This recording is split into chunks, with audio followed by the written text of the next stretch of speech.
Right, we're going to talk Arsenal now. We have said window after window after window. Are they going to get a striker? Are they going to get a striker? They're certainly going to try. And this man, Benjamin Sesko, is high on their list. I'm told that initial talks are now taking place between Arsenal and RB Leipzig over Šeško.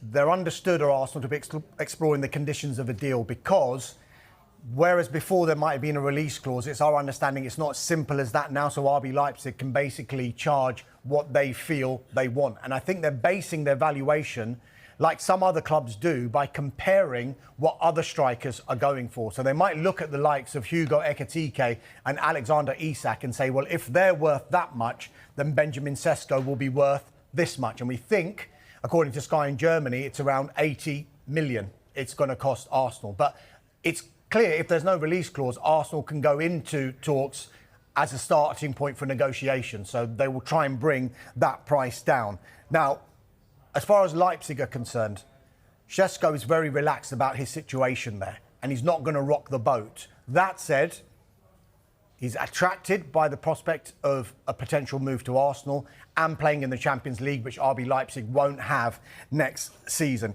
And it's not just him that Arsenal are looking at, because we have been talking for many windows about strikers that they have been interested in.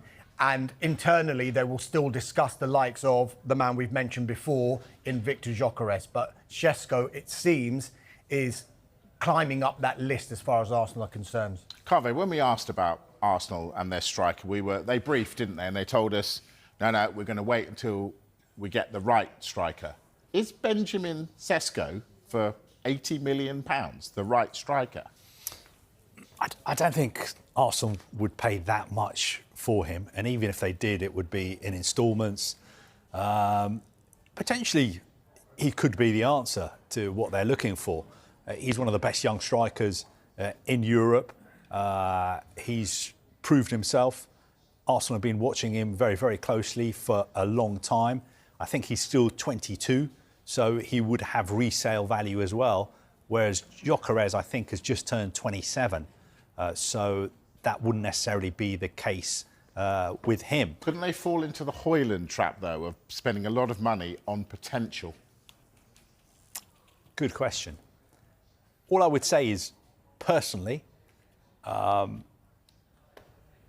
summer when we were reporting on Højlund, there was a few people here who work with us who'd been out to Italy and watched Højlund play, and they weren't that impressed with him, and they couldn't really understand why United were paying that much for him. I hadn't watched Højlund before he came to United. With Sesko, I can say personally I have seen him play. I saw him play last summer for Slovenia against England, and I wasn't that impressed, but only because he didn't do much, because Slovenia were defending for 90 minutes. He did a lot off the ball as well. But from what I've seen and what other people will have watched on clips or watching games in the Bundesliga, he looks like a fantastic young player. And he looks like a player who could really develop working under Mikel Arteta at Arsenal. And I think if I was an Arsenal fan, I would be very excited about the prospect of him becoming an Arsenal player. I think that's what Carve says there about development.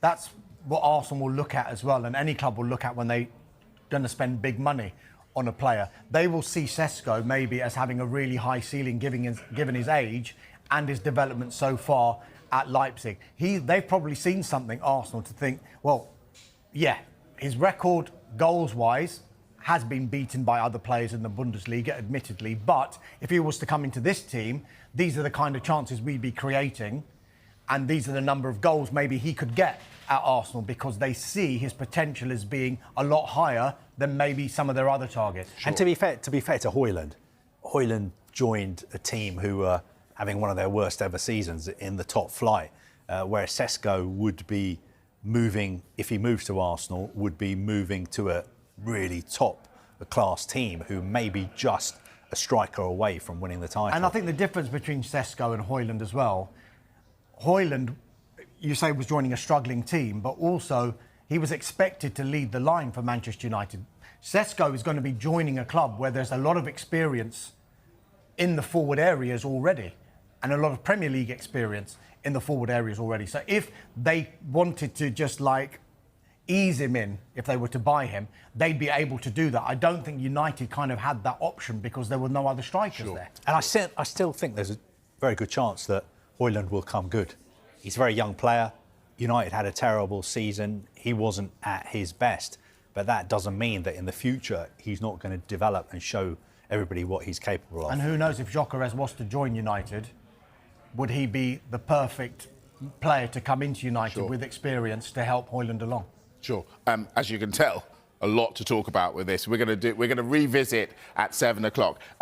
Arsenal, Dharmesh, it feels to me like they are going to be busy this window, in and out. What else is bubbling around there? Martin Zubimendi, that one is still bubbling along. He's expected to have a medical soon, is what I've been told, at Arsenal.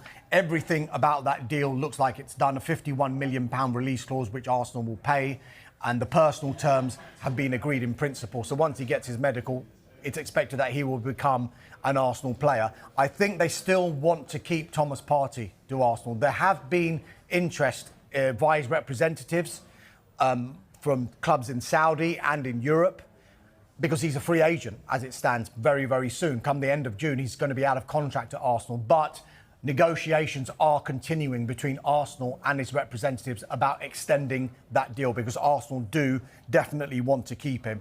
As far as other forward areas go, we do know that there's an interest, which has got a lot of Arsenal fans excited, in Real Madrid's Rodrigo. Yeah. Now, as it stands, he's expected to be part of Real Madrid's squad for the FIFA Club World Cup. Thereafter, let's see what can happen. But again, like I've been saying with United and with Arsenal, he's just one of a number of players that they're looking at in that specific area. But I think what might attract Arsenal about Rodrigo is the fact that he can play along the front line. I know predominantly he's been playing on the right, and people will say, well, how's he going to oust someone like Bukayo Saka from the team? But he can play in the centre and he can play on the left as well. OK. I want to talk Joe Bellingham. Sunderland promoted.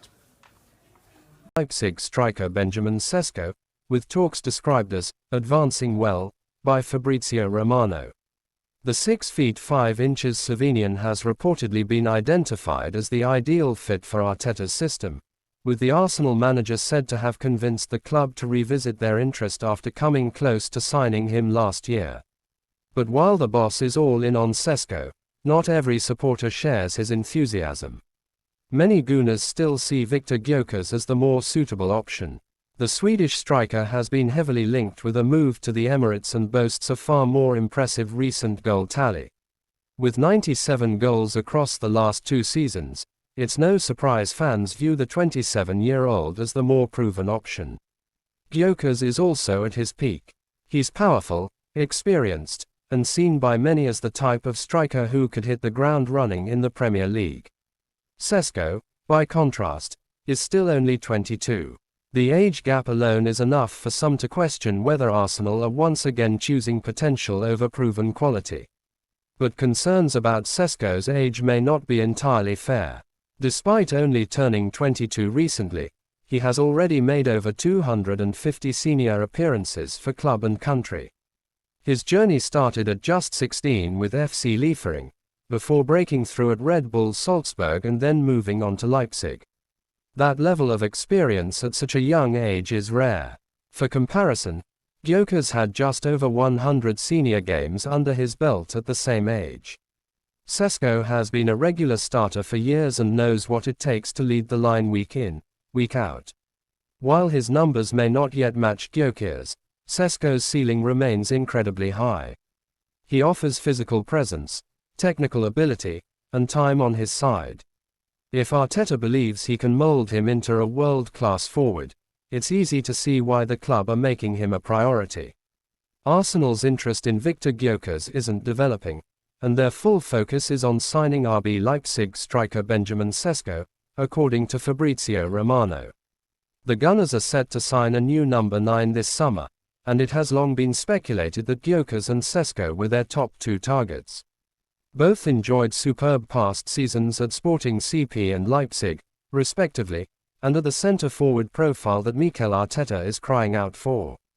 Gyökeres, 27, is the finished article, given his age, and he has previously spent time in English football with Coventry City. But Sesko, 22, looks to be Arteta's preferred choice, and the club are pursuing the Slovenian's signature. Sesko is a long-term target who was on Arsenal's radar last summer but turned down a move to the Emirates over doubts over his game time. He instead opted to continue his development at Leipzig, where he has earned a reputation as one of Europe's most highly regarded target men. Romano has revealed that work on a deal for the 41-cap Slovenia international is advancing very well, and that he's sold on Arteta's project. He suggested that there are concrete possibilities of the frontman getting closer and closer to possibly completing his move.